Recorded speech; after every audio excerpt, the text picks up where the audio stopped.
Chapter 5. Creating a prosperous full employment economy. The fundamental cause of persistent unemployment in our market-oriented economy is a shortage of market demand for all the goods and services our domestic industries can produce with a fully employed labor force. To avoid a state of persistent unemployment, the government must develop policies that create sufficient profitable market demand to encourage managers of domestic firms to hire all the unemployed workers who are looking for jobs. To create the necessary market demand requires government policies that 1. Encourages private sector households to spend more, either by reducing their level of savings out of current total income and/or encourage business decision makers to borrow from banks to spend additional sums on investment in plant and equipment, thereby encourage to savings, and/or 2. Create more market demand spending by government deficit spending on producible projects that provide useful services for the population. Monetary policy that reduces the interest rate on borrowing funds from the banking system may induce additional private sector borrowing by enterprises to purchase capital goods or even stock up on additional inventory in the belief that there will be additional spending in the near future by their customers. Unfortunately, encouraging some forms of borrowing to induce additional private sector spending may not always encourage permanent good results. For example, encouraging consumers and households where the breadwinner is already employed to spend more by increasing their credit card debt can create severe payment problems for credit card holders. With the financial crisis, many households lost jobs and incomes and thus faced increasing difficulties to meet their credit card payment obligations. The result can be an increase in credit card defaults and reduced total consumer spending.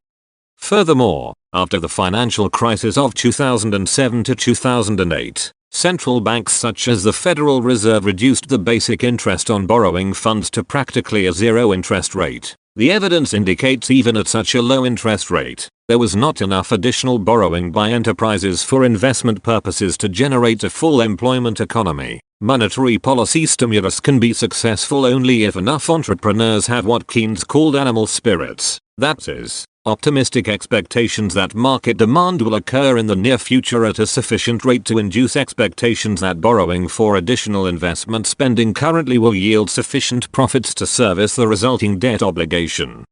Despite interest rates set by the Federal Reserve at near 0%, for more than 8 years after the global financial crisis, borrowing for investment spending by business has not been very large and the United States has been suffering through a great recession. The lesson to be learned from this history is that monetary policy by itself may not be sufficient to rapidly revive our economy out of a significant recession. Enough deficit spending fiscal policy, however, can always do the job.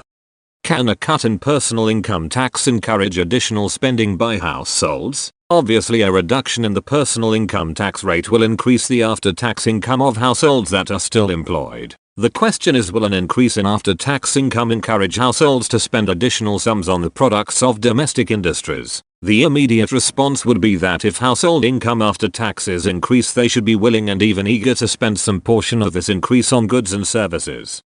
Some classical economists, however, have argued that the cut in the tax rate will not encourage additional household spending. The immediate effect of the tax cut without any reduction in government spending will be to increase the government deficit and hence increase the outstanding government debt. Since, in classical theory, rational households have correct expectations about the future, some classical theorists have assumed that households will know this government debt must ultimately be paid off sometime in the future. Consequently, these rational households will expect the government to raise taxes in the future to pay off its debt.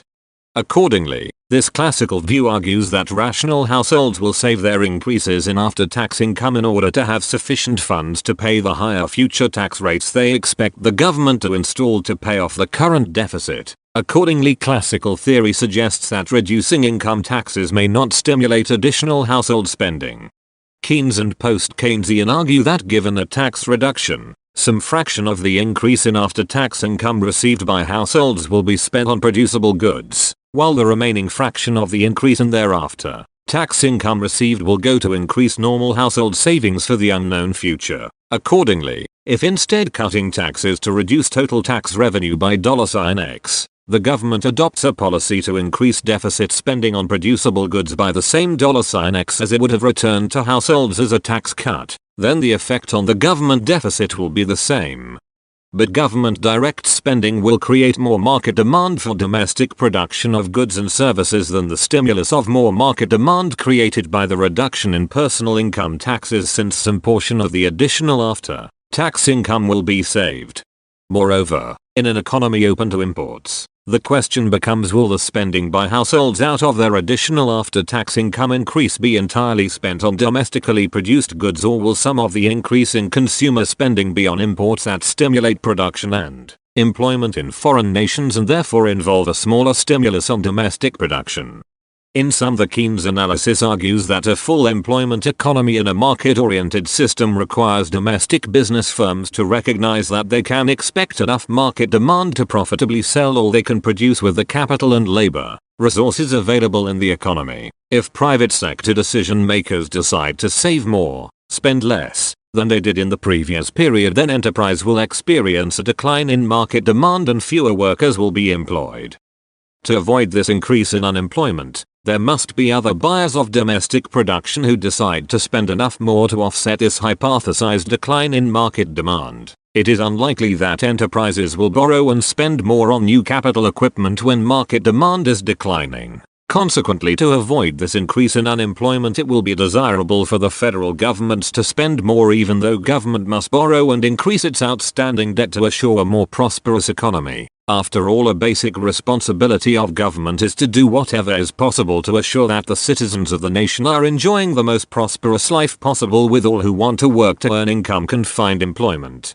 Unfortunately, some politicians think that the government faces the same budgetary constraints as does any individual household. These politicians declare that a rising public debt will ultimately bankrupt the nation. No economic topic has encouraged more political demagoguery than the claim that when a nation deficit spends, the effect is to result in an unsustainable growth in the total federal government's national debt that will ultimately lead to bankrupting the federal government. Those who proclaim this far-off growing national debt are often labeled deficit hawks. These deficit hawks do not recognize that what is true for a household is not necessarily true for the nation. The economist John Kenneth Galbraith suggested the following advice to President Kennedy regarding responding to deficit hawks. Galbraith noted, one will always encounter the argument that the federal government should conduct its affairs like the average family and balance income and outgo. The most useful answer to this is that the federal government, by unbalancing its budget, can help the man who needs a job to balance his budget. A sage once said, those who do not remember the past are doomed to repeat its errors. Deficit hawks clearly ignore the history of the United States national debt over the centuries. As early as 1790, the newly founded United States government assumed the debts incurred by Congress during the Revolutionary War. Thus, from its very start, the United States government accepted a national debt obligation that was a very large sum, $75 million, in those days. In 1835, Andrew Jackson, the 7th President of the United States, submitted a budget that reduced government spending and was designed to pay off the national debt. Upon enactment of this Jackson debt payoff budget, which significantly lowered government spending, the economy fell into a steep recession that lasted 6 years, and the national debt actually increased as tax revenues decreased more rapidly than government spending. Since then, the federal government had always had a significant outstanding dollar debt. During the First World War, the national debt increased from approximately $4 billion in 1916 to $27 billion by 1919. The post-war prosperous 1920s saw a tremendous increase in private sector spending on producibles. The result was a full employment economy which generates significant large personal incomes. Annual tax receipts exceeded government spending and the total government debt was reduced 37% to $16.9 billion by 1929. During this often called Roaring Twenties era, private sector spending increased sufficiently so there was no need for governments to deficit spend to assure full employment. Consequently, the government actually ran a budget surplus and started to pay down the debt. Private sector spending in the 1920s also was partly stimulated by the stock market bubble, which increased the asset side of the balance sheet of most stockholders who, as a result of the stock market rise, felt wealthier and therefore felt free to spend more out of current income. The irrational exuberance of the .com bubble on the stock market of the 1990s had a similar effect in permitting governments to run a budget surplus and reduce the national debt. When in 1929 private sector spending suddenly slowed and thereby reduced total market demand for the products of domestic industries, there was a drastic drop in business profits. The United States entered the Great Depression and unemployment rose rapidly from 4.2% in 1928 to 23.8% in 1932. Tax revenues fell from $4 billion in 1930 to less than $2 billion in 1932. When President Roosevelt took office in 1933, the national debt had increased almost $20 billion, a sum equal to 33% of the nation's gross domestic product, and the unemployment rate was 25%. During his first term in office, Roosevelt launched the New Deal that resulted in deficits spent large sums to build roads, schools, and other infrastructure projects. By 1936, the national debt had increased by 65% to $33 billion. This large increase in the national debt, however, was equal to only 40% of the gross domestic product that had grown significantly from the depth of the Depression. Moreover, as a result of the New Deal's deficit spending, the unemployment rate had declined from 25% in 1933 to 16.9% in 1936. The Roosevelt administration continued its deficit spending stimulus during the 1936 presidential election year, and unemployment continued to decline to a 14.3% by 1937. Nevertheless, many politicians and economic experts declared that the growth in the national debt was unsustainable. These people declared that disaster and possible bankruptcy awaited the nation if the government continued to deficit spend.